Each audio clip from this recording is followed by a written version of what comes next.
পালাইছো কে? হ্যাঁ, 16 বছর এত নেতা কর্মীর উপর জুলুম নির্যাতন, আমিও জেল খেটেছি।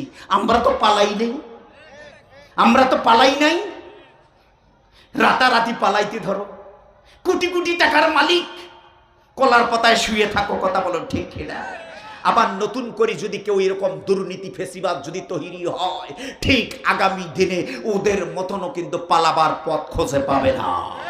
আল্লামা সাইদি বলছেন, যারা কোরআনের বিরুদ্ধে কথা বলবে, যারা ইসলামের বিরুদ্ধে কথা বলবে, এরা পালাবার জন্য এন্দুরের গর্ত খুঁজে পাবে না। কথা বলেন ঠিক কিনা? আল্লাহ তাআলা বললেন, কেন তোমরা অন্ধ হয়ে উঠলে? তোমার অপরাধটা কি? তোমার দোষটা কি? আল্লাহ রাব্বুল আলামিন বললেন, মিথ্যা কথা যারা বলে তাদের বেদি ধরেছে, তাদের রোগ ধরেছে। কথা বলো ঠিক কিনা? আল্লাহ রাব্বুল আলামিন বললেন, তোমরা মিথ্যা কথা ছেড়ে দাও, তোমরা মিথ্যা কথা ছেড়ে দিয়ে সত্যের পথে চলে আসো, তাহলে তোমরা সফল হয়ে যাবে। তাদেরকে যখন বলা হয়, وَإِذَا قِيلَ لَهُمْ لَا تُفْسِدُوا فِي الْأَرْضِ, আল্লাহু আকবার বলুন। তাদেরকে বলা হয়, তোমরা দুনিয়ার জমিনে ফাসাদ সৃষ্টি করো না, বিশৃঙ্খলা সৃষ্টি করো না, হট্টগোল সৃষ্টি করো না, তোমরা ইসলামের বিপক্ষে জিও না, তোমরা ইসলামের পক্ষে থাকো। আজ বলুন তো, যারা বলে আমরা ফাসাদ সৃষ্টিকারী না, আমরা বিশৃঙ্খলা সৃষ্টিকারী না, তারা ইসলামের বিপক্ষে মশাল মিছিল করে কি করে না? এই করে কি করে না? ইসলামের বিপক্ষে মিছিল করে, লড়ি লাঠি নিয়ে মিছিল করে, আলেম ওলামার বিরুদ্ধে মিছিল করে। কথা বলুন ঠিক কিনা? যারা আল্লাহর কোরআনের বিরুদ্ধে যারা মিছিল করে, আল্লাহর আইন যারা প্রতিষ্ঠা করতে চায়, তাদের বিরুদ্ধে যারা মিছিল করে, আসলে তাদের বিরুদ্ধে মিছিল করা নয়, আমার আল্লাহর বিরুদ্ধে মিছিল করা। কথা বলেন। তাদেরকে বলা হয়, তোমরা দুনিয়ার জমিনে ফাসাদ বিশৃঙ্খলা সৃষ্টি করো না। ফাসাদ সৃষ্টি না করে তোমরা কি করো? ভালোর পথে আসো। এরা কি বলে দেখেন, এদের কথাটাও আল্লাহ তাআলা কোরআনুল কারীমের মধ্যে ঢুকে দিয়েছেন। এরা বলে, ক্বালু ইন্নামা নাহনু মুসলিহুন। এরা বলে, এই ফাসাদ সৃষ্টিকারী বলে, আমরা ফাসাদ সৃষ্টিকারী না, বরং আমরা সংশোধনকারী। বলে নাউজুবিল্লাহ। এরা সংশোধনকারী, এরা দুনিয়ার ফাসাদ সৃষ্টিকারী। সম্মানিত ভাইরা আমার, একটি কথা এখান থেকে বলে দিয়ে যাই, প্রায় 54 বছর বাংলার জমিন স্বাধীন হয়ে গেল। কথা বলেন ঠিক কিনা? এই 54 বছর অনেক নেতা, অনেক কর্মী, অনেক মন্ত্রী, এমপি, নেতা নেত্রী বক্তব্য দিয়েছে, আমরা বাংলার জমিনের মানুষকে শান্তি দেব, বাংলার জমিনের মানুষকে চাকরি ঘরে ঘরে দেব। কিন্তু বলুন তো, শান্তির বালাই বাংলার জমিনের লোক কি দেখেছে? বাংলার জমিনের লোকগুলো কি চাকরি কি দেখেছে? যারা যোগ্য ছেলে তাদের কোনো চাকরি নাই। আমার ভাইরা যাদের ওদের গ্রুপের লোক, তাদের এই শুধু চাকরি হয়েছিল। কথা বলেন।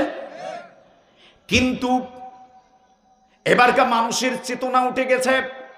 54 বছর আমরা দেখলাম, আমরা লৌকে দেখেছি, ধানের শীষ দেখেছি, নাঙ্গল দেখেছি, বারবার তাদেরকে দেখেছি, তারা আমাদেরকে শান্তি তো দিতে পারে নাই, বরঞ্চ বিশৃঙ্খলা বাংলার জমিনে আমরা দেখতে পাচ্ছি।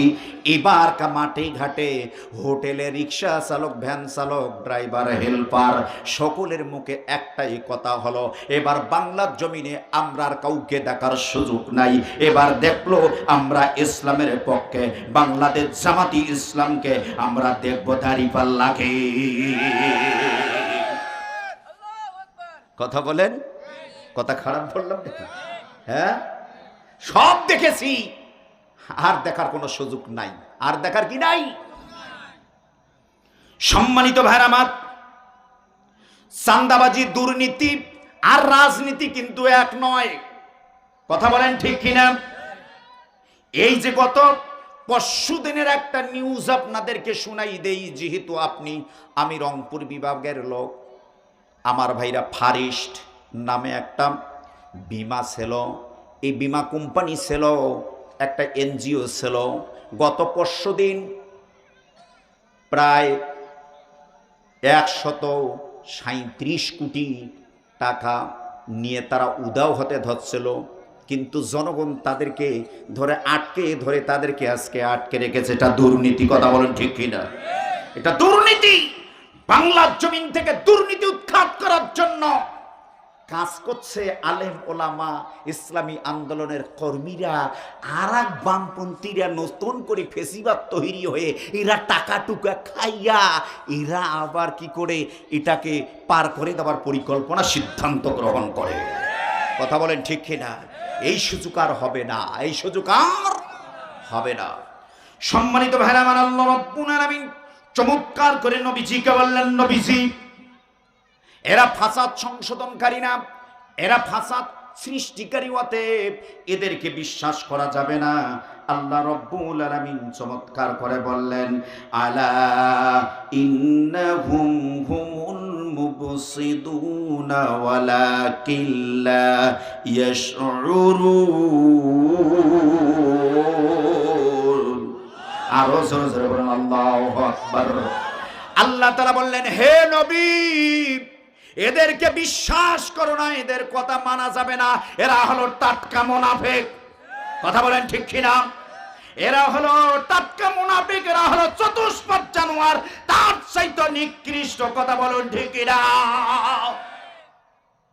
আল্লাহ তাআলা বললেন, এরা হলো উলাইকা কালানাম বালহুম আদাল। এরা ফাসাদ সৃষ্টি করে, বিশৃঙ্খলা করে,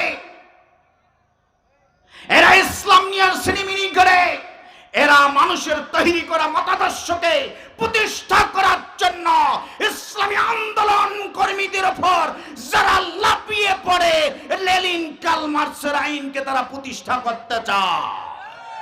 কথা বলেন ঠিক কিনা? ফেসিবাদকে এই দুনিয়ার থেকে, বাংলার জমিন থেকে বিদায় করে দেওয়া হয়েছে। আগামী দিন নতুন ফেসিবাদ বাংলার জমিনে তৈরি করতে দেওয়া যাবে না, যাবে না, যাবে না, যাবে না। কথা বলেন ঠিক কিনা?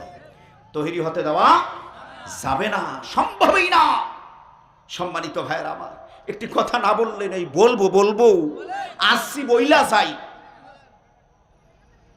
আমার ভাইরা, ছাগলকে চেনেন? ছাগলকে চেনেন?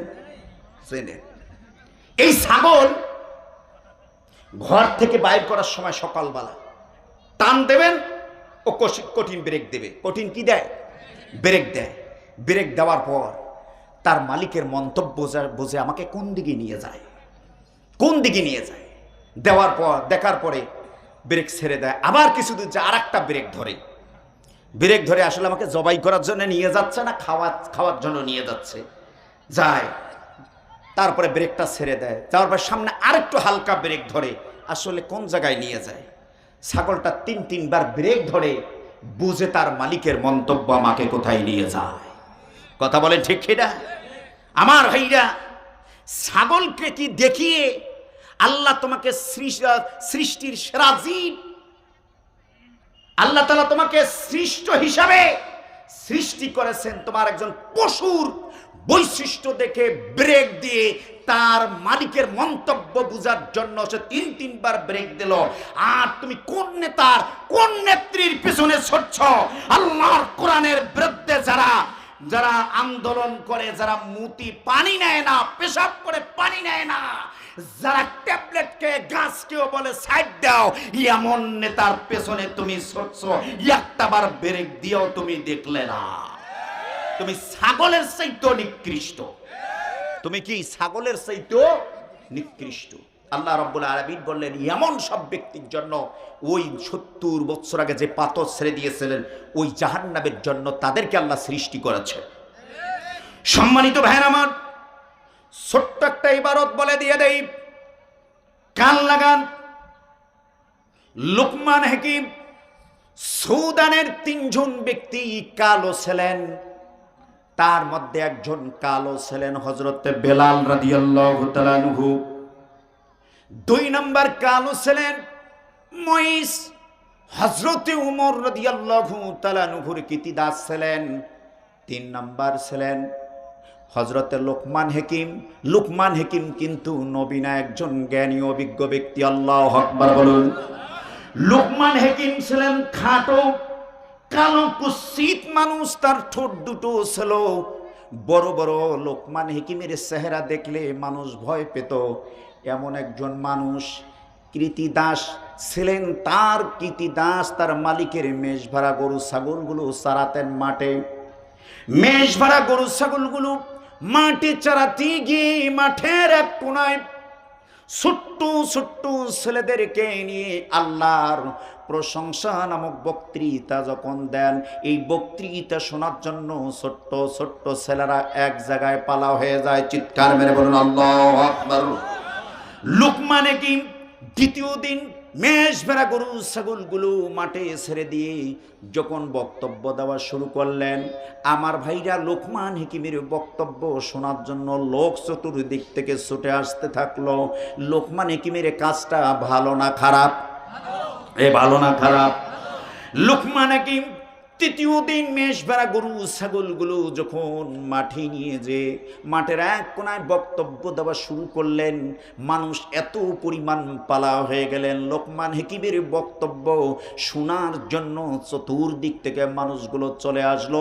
লোকমান হাকিম যখন বক্তব্য দিল, মেষ ভেড়া গরু ছাগলগুলো ঘাস খায় না, লোকমান হাকিমের বক্তব্য শোনার জন্য মাথাটা উঁচু করে থাকে।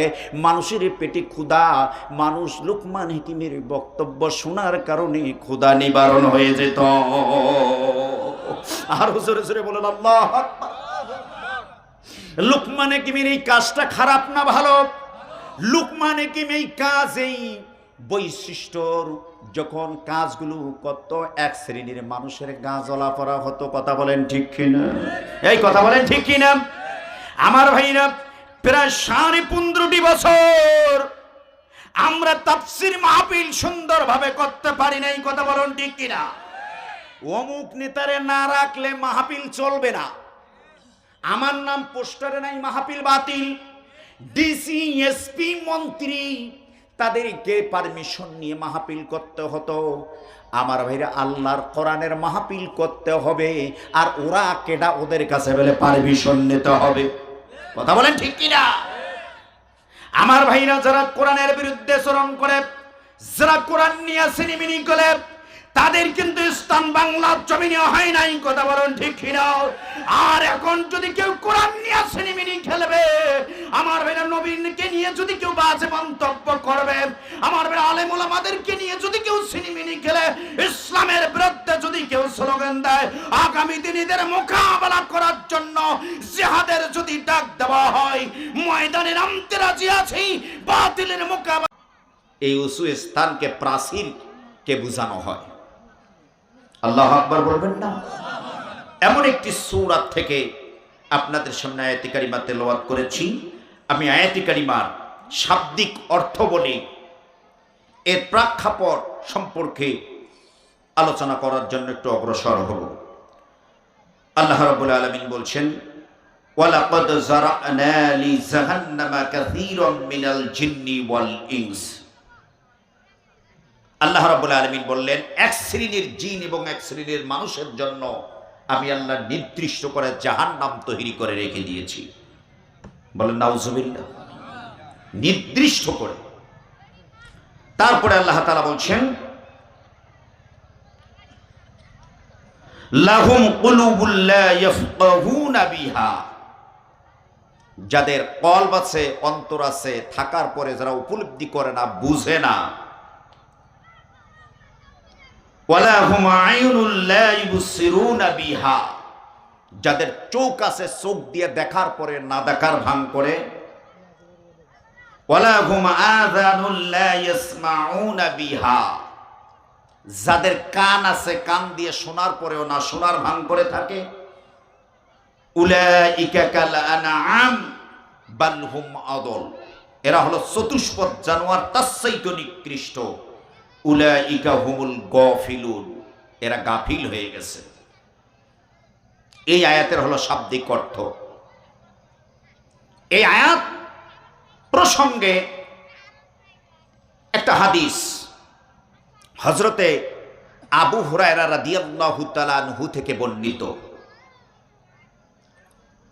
বিশ্বনবী জনাবে মুহাম্মদ রাসূলুল্লাহ সাল্লাল্লাহু আলাইহি ওয়াসাল্লাম মসজিদে নববীর ভেতরে আসরের নামাজ আদায় করলেন। আসরের নামাজ আদায় করার পর সকল সাহাবায়ে কেরামদের উদ্দেশ্যে মুখ ফেরালেন, ফিরিয়ে বক্তব্য দিচ্ছেন। এমন সময় বিকট আওয়াজ হয়ে গেল, বিকট একটা শব্দ হলো। বিশ্বনবী সাল্লাল্লাহু আলাইহি ওয়াসাল্লাম আলোচনা বন্ধ করলেন। বন্ধ করে সাহাবায়ে কেরামদেরকে জিজ্ঞাসা করলেন, তোমরা কি একটা বিকট শব্দের আওয়াজ শুনতে পেরেছো?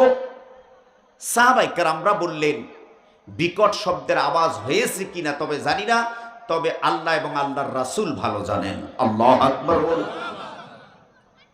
আমার নবী সাল্লাল্লাহু আলাইহি ওয়াসাল্লাম সাহাবায়ে কেরামদেরকে বললেন, যেটা বিকট আওয়াজ হলো, এই আওয়াজটা কোথা থেকে এসেছে আমি তোমাদেরকে জানাচ্ছি।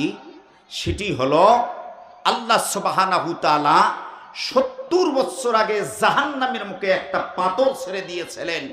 এই পাথরটি জাহান্নামের তলদেশে পড়লেন 70 বছর পরে এই মুহূর্তে। আল্লাহু আকবার বলুন। তাহলে জাহান্নামটা কত গভীর, কথা বলে ঠিক কিনা? তাহলে এই গভীরতা, এই জাহান্নাম কি আমরা যেতে চাই? এই নির্দিষ্ট জাহান্নাম যারা হবে এবং এই গভীর জাহান্নামের মধ্যে যাবে তারা 3টি কারণে। কয়টি কারণে? আরো জোরে বলেন, কয়টি কারণে? এই 3টি কারণ শোনা দরকার আছে না নাই? অত্যন্ত গুরুত্বপূর্ণ আলোচনা, শোনা দরকার আছে না নাই? সম্মানিত ভাইয়ের আমার, আল্লাহ রাব্বুল আলামিন বললেন, নবীজি এই গভীর জাহান্নামের ভিতরে তারা থাকবে যাদের ভিতরে 3টি বৈশিষ্ট্য থাকবে। তারা নির্দিষ্ট এই গভীর জাহান্নামের মধ্যে অবস্থান করবে। 1 নম্বর পয়েন্টটা আল্লাহ রাব্বুল আলামিন বিশ্ব নবীজির মাধ্যম দিয়ে জানাই দিলেন, লাহুম কুলুবুন লা ইয়াফকাহুনা বিহা,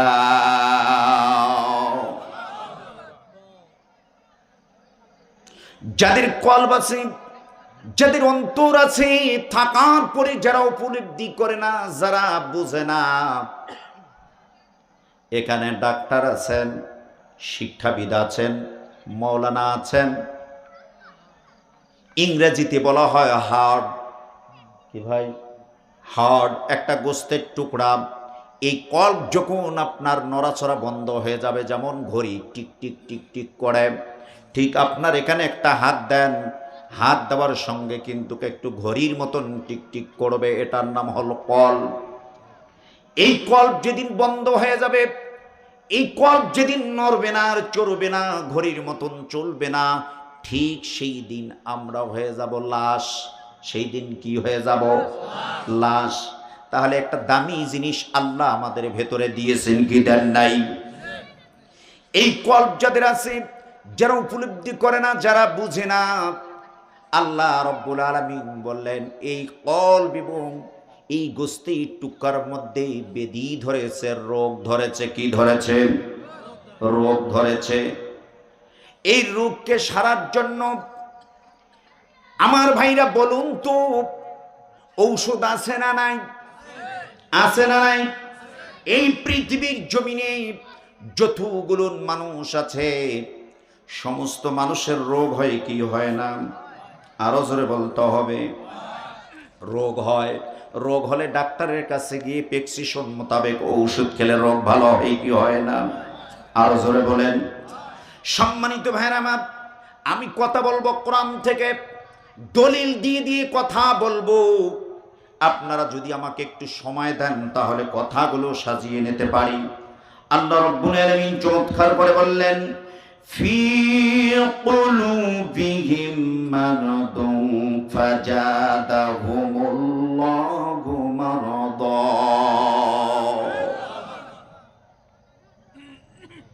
আল্লাহ রাব্বুল আলামিন বললেন, ফি কুলুবিহিম মারাদুন, তাদের কলবের মধ্যে বেদি ধরেছে, রোগ ধরেছে। তার মধ্যে এই যে ভাই এক ক্লিনিকের এক হসপিটালের চেয়ারম্যান, তার মানে আদর্শ জেনারেল হসপিটাল, মানুষের রোগ হলে এই ভাইয়ের সঙ্গে যোগাযোগ করে ডাক্তার দেখায়। ডাক্তার দেখার পরে বলে তোমার হার্টের সমস্যা, হার্টের সমস্যায় প্রেসক্রিপশন মোতাবেক যদি ঔষধ খান তাহলে হার্টের রোগটা ভালো হওয়ার সম্ভাবনা। কিন্তু প্রেসক্রিপশন নামার পরে প্রেসক্রিপশন পকেটের মধ্যে রেখে নিজের দেওয়ানিগিরি করে প্যারাসিটামল ঔষধ যদি ক্রয় করে খায়, বলুন তো হার্টের রোগ কোনোদিন ভালো হওয়ার আশা করা যায়? আশা করা যায়? তাহলে আল্লাহ সুবহানাহু তাআলা বললেন, দুনিয়ার একটা ডাক্তারের প্রেসক্রিপশন মোতাবেক যদি তুমি ঔষধ না খাও, তোমার রোগ যেমন করে ভালো না হয়, যেমন করে ভালো হওয়ার আশঙ্কাও চিন্তা করা যায় না। আল্লাহ রব্বুল আলামিন বললেন, তুমি যদি ডাক্তারের প্রেসক্রিপশন মোতাবেক যদি ঔষধ খাও তোমার রোগ ভালো হয়ে যাবে। ঠিক এই পৃথিবীর জমিনের মানুষগুলো যখন পাপ নামক ডায়রিয়ায় আক্রান্ত হয়ে গেলেন, মানুষগুলো জাহিলিয়াতের মধ্যে ছুটতে থাকলেন, মানুষগুলি অপকর্মের মধ্যে লিপ্ত হতে থাকলেন। যেই সময় নারীর কোনো সম্মান ইজ্জত ছিল না, আল্লাহ রব্বুল আলামিন এই পাপ নামক ডায়রিয়া থেকে মানুষগুলোকে মুক্ত করার জন্য আল্লাহ রব্বুল আলামিন মহান গ্রন্থ আল কোরআনুল কারীম প্রেসক্রিপশন নামক নাজিল করে দিয়া আল্লাহ রব্বুল আলামিন বললেন, এই নাজিলকৃত কিতাব প্রেসক্রিপশন মোতাবেক যদি তোমরা জীবন পরিচালনা করো, জীবন গঠন করো, জীবন অতিবাহিত করো, আল্লাহ রব্বুল আলামিন বললেন তোমরা পাপ নামক ডায়রিয়া থেকে মুক্ত হয়ে তোমরা জান্নাতের মেহমান হয়ে যাবা। আরো জোরে বলুন। আল্লাহ রব্বুল আলামিন বললেন, আমার নাজিলকৃত প্রেসক্রিপশন মোতাবেক যদি তোমরা জীবন পরিচালনা না করো, জীবন যদি গঠন না করো, জীবন যদি তৈরি না করো, আল্লাহ রব্বুল আলামিন বললেন ফাজাদাহুমুল্লাহু মারাদা। আল্লাহু আকবার বলুন। আল্লাহ রব্বুল আলামিন বললেন, আমার প্রেসক্রিপশন মোতাবেক, আমার কোরআন মোতাবেক বা থেকে শুরু করে চীন পর্যন্ত গোটা কোরআনুল কারীমের বিধান মোতাবেক যদি তুমি জীবন পরিচালনা না করো, আমি আল্লাহ তোমার রোগ বাড়িয়ে দিব, তোমার বেদি ধরিয়ে দিব। বলেন নাউজুবিল্লাহ। আল্লাহ রব্বুল আলামিন বললেন, তাহলে কি হবে? শুধু রোগ হবে না, আল্লাহ রব্বুল আলামিন বললেন ওয়ালাহুম আযাবুন আলীম, তাদের জন্য কঠিন আযাবের ব্যবস্থা করে রেখে দিয়েছি। কি করে দিয়েছেন? আযাবের ব্যবস্থা। তাদের কি কারণে রোগ ধরেছে, কি কারণে তারা ধ্বংস হয়েছে, কি কারণে তারা পচে গেছে, ইসলাম তাদের ভালো লাগে না, কোরআন তাদের ভালো লাগে না, একামতের দিন কায়েম হোক তাদের ভালো লাগে না। কি কারণ? তাদের হলো একটা পলিটিক্স।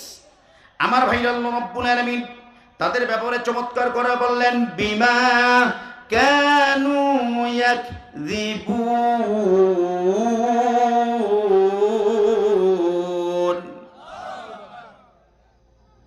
কি কোনো সমস্যা মনে হচ্ছে? যারা দুই একজন উঠছেন তাদের কি কোনো সমস্যা? যদি সমস্যা থেকে বলেন, আমি আলোচনা বন্ধ করে দিয়ে দেবো। কিসসা কাহিনী শুনতে চান? মিজানুর রহমান জেহাদি কিসসা কাহিনী বলতে পারে, কিন্তু কিসসা কাহিনী বলার সময় নয়। বর্তমান জাতিকে পরিবর্তন করা, আগামী দিন ইসলামকে সংসদ ভবনে পৌঁছার জন্য, আগামী দিন ইসলামের পতাকা পথ করে উড়ার জন্য, আগামী দিন ময়দানে কাজ করতে হবে। মিজানুর রহমান জাহাদি এই পক্ষেই স্লোগান দেওয়ার জন্য আলোচনার ভূমিকা তুলে নিয়ে আসছে। যারা এখান থেকে উঠবে চলে যাবে, আমি মনে করব তারা ওই গ্রুপের লোক, তারা ওই গ্রুপের লোক। সম্মানিত ভাইয়েরা আমার, আল্লাহ রাব্বুল আলামিন বললেন বিমা কানু ইয়াকযিবুন, তাদের বেদি, তাদের রোগ বেশি হওয়ার কারণটা হলো কেন? তারা কথায় কথায় মিথ্যা কথা বলে। কথা বলেন ঠিক না? কিছুদিন আগে বলল এক নেতারা, বলল ইসলামী শরিয়া দিয়ে জীবন ব্যবস্থা চলতে পারে না। ইসলামী শরিয়া আইন আমরা বিশ্বাস করি না। আজ সকাল থেকে একটা ভিডিও ভাইরাল হয়ে গেছে ফেসবুক, ইন্টারনেটে। গতকালকে এক নেতা বক্তব্য দিতে গিয়ে বলছেন, ধানের শেষে ভোট দিলে আমরা সকলেই জান্নাতি হয়ে যাব। হ্যাঁ, চিন্তা করে পালাইছো কে? হ্যাঁ, 16 বছর এত নেতা কর্মীর উপর জুলুম নির্যাতন, আমিও জেল খেটেছি, আমরা তো পালাই নেই, আমরা তো পালাই নাই। রাতারাতি পালাইতে ধরো, কোটি কোটি টাকার মালিক, কলার পাতায় শুয়ে থাকো, কথা বলো ঠিক কিনা? আবার নতুন করে যদি কেউ এরকম দুর্নীতি ফেসিবাদ যদি তৈরি হয়, ঠিক আগামী দিনে ওদের মতনও কিন্তু পালাবার পথ খুঁজে পাবে না। আল্লামা সাইদি বলছেন, যারা কোরআনের বিরুদ্ধে কথা বলবে, যারা ইসলামের বিরুদ্ধে কথা বলবে, এরা পালাবার জন্য এন্দুরের গর্ত খুঁজে পাবে না। কথা বলেন ঠিক কিনা? আল্লাহ তাআলা বললেন, কেন তোমরা অন্ধ হয়ে উঠলে? তোমার অপরাধটা কি? তোমার দোষটা কি? আল্লাহ রাব্বুল আলামিন বললেন,